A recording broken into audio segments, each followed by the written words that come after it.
지난 7월 28일 김현종 청와대 국가안보실 제2차장은 오후 KBS 뉴스9에 출연해 이날 개정한 한미 미사일 지침의 의의를 설명했습니다. 그 과정에서 현재 차세대 잠수함을 건조하고 있는 중이고 잠수함 능력 계속 키워나가는 것은 삼면이 바다인 우리나라로서는 당연한 일이라고 말했습니다. 이어 김 차장은 SLBM 기술도 중요하다고 언급했습니다. 전체 내용을 정리하며 국내에서는 원자력 잠수함과 함께 SLBM 개발 사업이 진행 중임을 언급한 것이었고, 우리의 엄중한 안보 환경을 고려하면 사실 원자력 잠수함급 성능은 반드시 필요합니다.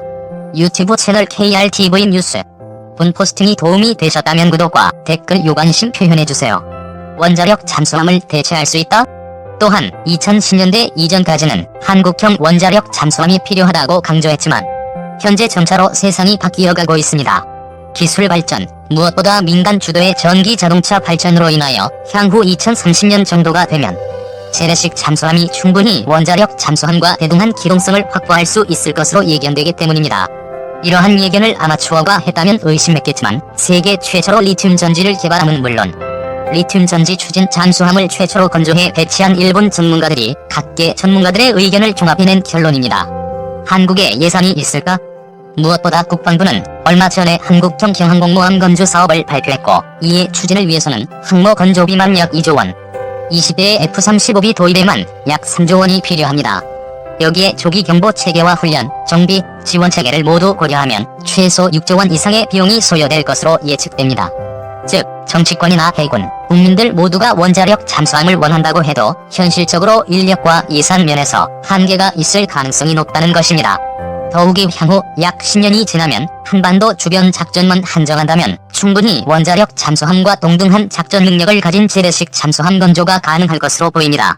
이에 밀리터리 리뷰 이지 1903호에서는 원자력 잠수함과 거의 동등한 작전 능력을 가질 수 있는 최신 잠수함 기술, 즉 전고체 리튬 전지와 클러스터링 디젤 기관, 고속 충전 기술 등을 사용하는 최적화 설계 잠수함 기술에 대해서 분석해보았습니다. 잠수함용 리튬 전지 위력은 2018년 11월 7일 장보고 3 배치 2급을 위해 개발한 잠수함용 리튬 전지가 기술 성숙도 평가를 통과해 2025에서 2027년 사이에 건조될 세척에 리튬 전지가 탑재될 계획입니다. 그럼 장보고 3 배치 2급에 탑재되는 리튬 전지는 어느 정도의 위력을 발휘할 수 있을까요? 리튬 전지는 기존 납전지와 비교해 에너지 밀도가 향상됨은 물론 충전량 대비 방전할 수 있는 에너지 용량에서도 납전지는 87%, 리튬이온 전지는 95%입니다. 그리고 방전 특성도 우수해 현용 한국 해군 잠수함의 수중 항해 속도가 3에서 4노트인 것과 비교해 리튬 전지를 탑재할 시에는 5에서 6노트로 늘어난다고 합니다. 통상 항해 속도에서의 수중 잠항 시간은 1.6배 증가했으며 20노트의 최대 속도로 항해할 수 있는 시간은 기존 1시간에서 3시간으로 무려 3배나 향상되었습니다. 그리고 충전 시간도 기존 납전지에 대비해 1/3로 줄었으며 충전 가능 횟수도 납전지가 2000회 정도 가능해 수명이 5에서 7년 정도인 것과 비교해 리튬 전지는 4000회의 충전이 가능해 수명이 10에서 14년으로 크게 늘어났습니다.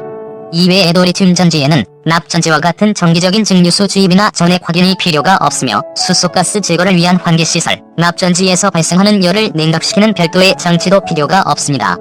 즉, 동일한 체적이면 훨씬 많은 수량의 리튬 전지를 집어넣을 수 있으며 원격 관리 시스템 덕분에 인력이 접근할 필요도 없다고 합니다. 리튬 전지 능력의 절반만 사용.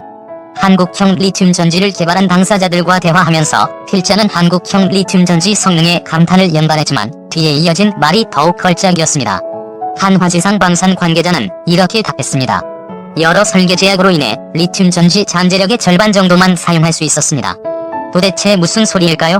리튬 전지의 중량 대비 에너지 밀도는 납전지의 3배 정도이며 최적 대비 에너지 밀도는 2배 정도이므로 가능하면 많은 공간을 확보하는 것이 유리한데 이러한 탑재 용량 확보에 실패했다는 것입니다. 현용 잠수함의 납전지는 항시 감시할 필요가 있어 사람이 출입할 수 있는 대형 전지실에 탑재됩니다. 그리고 납전지는 황산 전액 사용으로 무거워질 수밖에 없어 잠수함 전지실 공간은 큰데 상대적으로 납전지 크기는 작아지는 문제가 발생하고 있습니다. 이와 비교해 리튬 전지는 납전지와 같은 복잡한 환경 제어 장치가 필요 없는 데다 현재 개발된 한국형 리튬 전지는 인력이 접근할 필요 없이 무인으로 작동할 수 있습니다. 그러므로 잠수함을 설계할 때 처음부터 리튬 전지 특성에 맞추어 최적 공간 설계를 적용했더라면 현재의 장보고 3, 배치 2급과 비교해 최소 1.5배 수준의 에너지 밀도를 제공할 수 있었다고 합니다. 그러나 이러한 리튬 전지 최적화 설계는 적용될 수 없었습니다. 현재 진수된 장보고 3 배치 1급이 낙전지를 함정 밸런스 유지용 밸러스트 장치로 사용하고 있습니다. 만약 장보고 3 배치 2급이 리튬 전지에 최적화된 모델이 되기 위해서는 전지 탑재 공간을 늘리고 상대적으로 가벼운 중량을 보완할 수 있도록 밸러스트 장치를 추가하거나 중량 밸런스를 재설정하는 대규모 설계 변경을 필요로 했습니다. 덧붙여 장보고 3 배치 2급이 현재보다 많은 리튬 전지 모듈을 갖출 경우 이를 충전할 수 있도록 전기 발전용 디젤 엔진의 발전 능력을 향상시킴과 동시에 디젤 엔진과 연동해 전기를 생성하는 발전기도 신형으로 교체해야만 했습니다. 하지만 장보고 3 배치 2급은 장보고 3 배치 1급과 동일한 3대의 MTU 16V 396 디젤 엔진과 국산화된 동일 규격 발전기를 갖추므로 리튬 전지에 필요한 추가 발전 능력을 확보할 수가 없었습니다.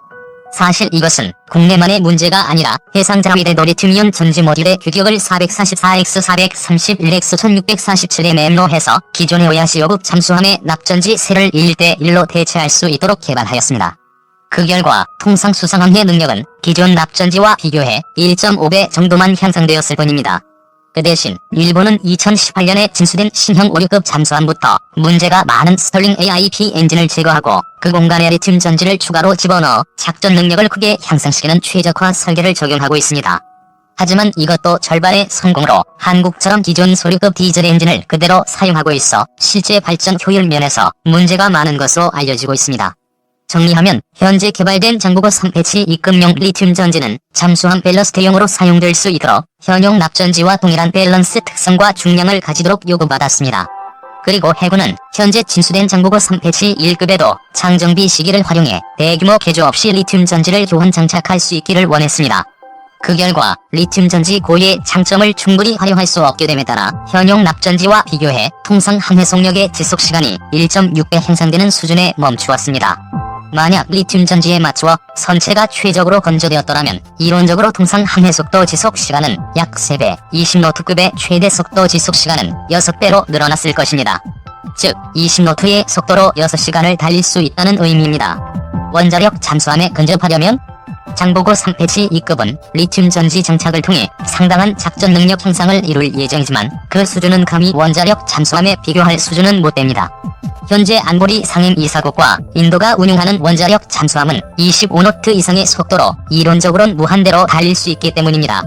만약 한국 해군의 작전 지역이 미국이나 영국, 프랑스처럼 먼 바다 너머에 있다면 반드시 원자력 잠수함을 확보할 필요가 있으며 어떠한 재래식 잠수함 기술로도 원자력 잠수함에 필적할 수 없을 것입니다. 한반도 근해라면 가능하다? 그러나 한국 해군의 현실적 작전 해역은 동해와 서해, 남해로 국한되며 장래에도 멀어야 오호츠크 해역이나 동중국해 수준이므로 원자력 잠수함의 장거리 고속 항해 능력은 큰 의미가 없습니다. 실제로 일본 잠수함대 함장의 회고록에 따르면 중국 해군의 원자력 잠수함이 평균 수심이 50m에 불과한 서해나 동중국해에서 20노트 이상의 속도로 달리는 바람에 엄청난 소음은 물론 막대한 해저의 진흙이 올라와 해상 초계기에서 육안으로 관측되는 경우도 흔하다고 합니다. 미국 버지니아급 잠수함도 서해나 동중국해 등지에서 작전할 경우 주변에 산재한 수많은 대잠수나를 회피하고자 통상 20노트 미만의 속도로 항해하는 것이 기본이라고 합니다.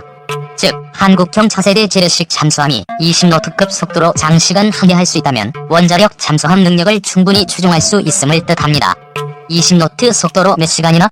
미국이나 러시아의 원자력 잠수함은 30노트급 속도로 무한히 항해할 수 있지만 현실적으로 전시 상황에서 이러한 고속을 발휘하긴 어려울 것입니다.